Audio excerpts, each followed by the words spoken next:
Hello everyone, welcome back to my channel. I hope everyone is having a wonderful day. I was on the chase, and this is what Bradley Walsh is really like. When I first applied to be on the chase, I never thought I'd actually make it onto the show. Like millions of others, I'd spent countless evenings shouting answers at my TV, convinced that I could do a better job than some of the contestants. But when I finally got the call to appear, reality set in. It wasn't just about knowing trivia. It was about keeping your cool under pressure, standing in front of a camera, and of course, meeting the legendary Bradley Walsh. Behind the scenes, a surprisingly relaxed atmosphere. On the day of filming, I arrived at the studio in London, buzzing with excitement, but also a little nervous. From the moment I walked in, though, I was put at ease. The production team was incredibly friendly, and the environment was far more relaxed than I had anticipated. The contestants get a good amount of time to bond before filming starts, which makes a big difference. You're not just thrown into the deep end with strangers. You actually get to chat, share stories, and even joke around a bit before stepping onto the famous set. It helped that we were provided with unlimited tea and coffee. Small perks like that make the experience even better. Plus, ITV covers travel expenses and gives you a £15 meal allowance. I only spent £12 on food that day, so I like to think I made a £3 profit just for showing up.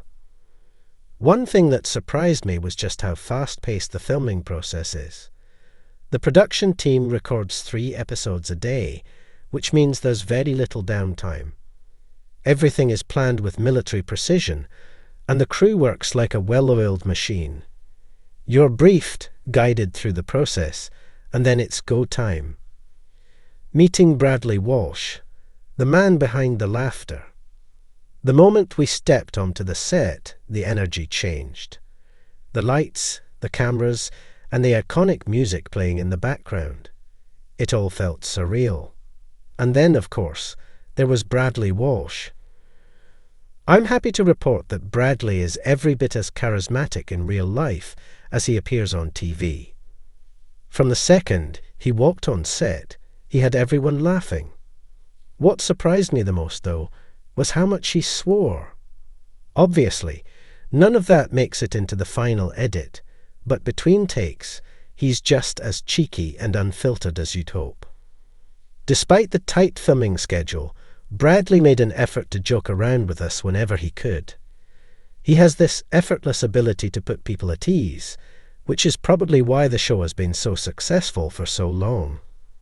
He's quick-witted, genuinely funny, and never takes himself too seriously. That said, we didn't get a ton of personal interaction with him. After all, he's there to do a job, and with 3 episodes to film in a day, the schedule is pretty tight. But every moment we did have with him was exactly what you'd want from a national treasure like Bradley Walsh. Warm, funny, and full of banter. The game, not our best performance. Now let's talk about the actual game. It's easy to judge contestants from the comfort of your sofa, but let me tell you, everything changes when you're in that studio. The lights are bright, the cameras are rolling, and the pressure is real. I was on a team with 3 other contestants, and let's just say we didn't have the best luck. One by one, we were picked off by our chaser, Dara, the menaced Ennis. The viewers at home weren't happy about it either. After the episode aired, I checked social media and saw comments like, "Huffs, another low offer. This show is going downhill fast, and I do wish the producers of The Chase would choose more competent players." Brutal, right? The thing is, we all did our best. But sometimes, the chaser is just too good.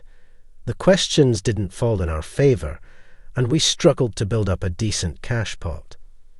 By the time we got to the final chase, I was the only one left. I had one last chance to win £4,000 for the team. I wish I could say I pulled off a miracle, but, well, I got caught. No prize money. No dramatic comeback. Just a disappointing end to what had otherwise been an incredible experience. Would I do it again? Absolutely. Despite walking away empty-handed, I don't regret a thing. Being on the chase was a once-in-a-lifetime experience, and getting to see how everything works behind the scenes was fascinating. Bradley Walsh is just as funny and charming as he seems on TV. The crew is incredibly welcoming, and the entire process is handled with professionalism and care. Sure, my episode wasn't the most thrilling in terms of gameplay, but I still had an amazing time. So, if you're ever thinking about applying Do It, you might not win big, but you'll walk away with a great story to tell, and maybe even a free cup of tea or two.